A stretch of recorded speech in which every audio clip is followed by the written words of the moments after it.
আমরা এখন দেখতে পাচ্ছি যে কৃষ্ণকালী মন্দিরে মুসলিম ধর্মের লোকেরা বেশি করে আসছে, কারণ তারা এই কারণেই আসছে যে কৃষ্ণকালী মায়ের নাম জপ করে অনেকজনের সুস্থ হয়ে আসছে। তাই মুসলিমরাও কৃষ্ণকালী মায়ের নাম জপ করে সুস্থ হয়ে উঠছে। তাই কৃষ্ণকালী মায়ের মন্দিরে মুসলিম ধর্মের লোকেরাও আসছে। তাই কৃষ্ণকালী মায়ের নাম জপ করে এই মুসলিম মা বিরাট উপকার পেয়েছেন।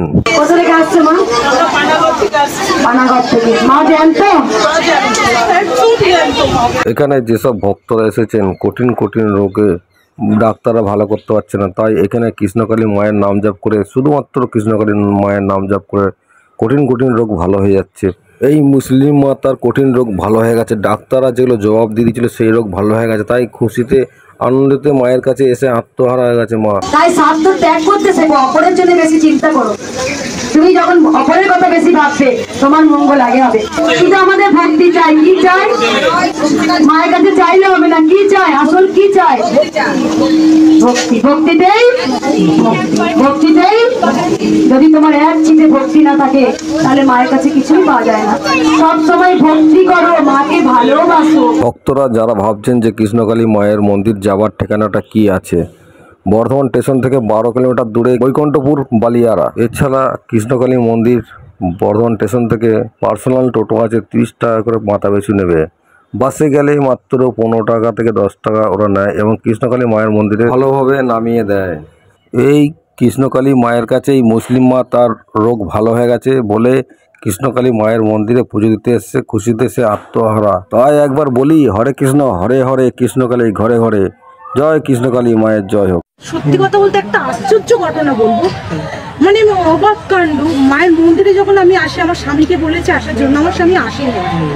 আমি একা একা যখন ট্রেনে উঠে যখন শিয়ালদা স্টেশনে নামবো, এবার জিজ্ঞাসা করলাম, শিয়ালদা মধ্যমগ্রাম থেকে টিকিট কেটেছি, জিজ্ঞাসা করলাম যে বর্ধমান যাবে কোন ট্রেনটা? বললো মা তারা এক্সপ্রেস যাবে শিয়ালদা থেকে।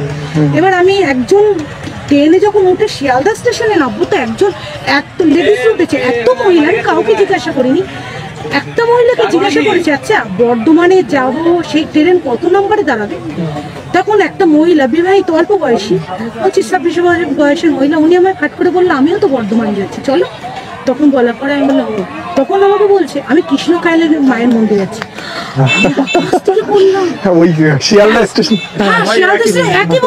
আমি এত মহিলা, আমি কাউকে যাকে জিজ্ঞাসা করেছি সে কৃষ্ণকালী মায়ের মন্দিরে আসছে।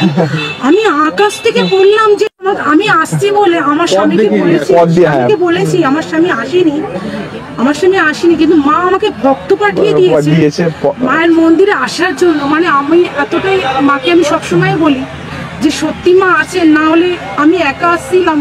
আর ট্রেনে এত লোক, এত মহিলা, আমি কাউকে জিজ্ঞাসা করি, যাকে জিজ্ঞাসা করছি সে মায়ের মন্দিরেই আসছে। আমি অবাক হয়ে গেলাম। লাস্টে তার সাথে আমি বর্ধমানে কালী মন্দিরে আসি, কৃষ্ণকালী মায়ের মন্দির।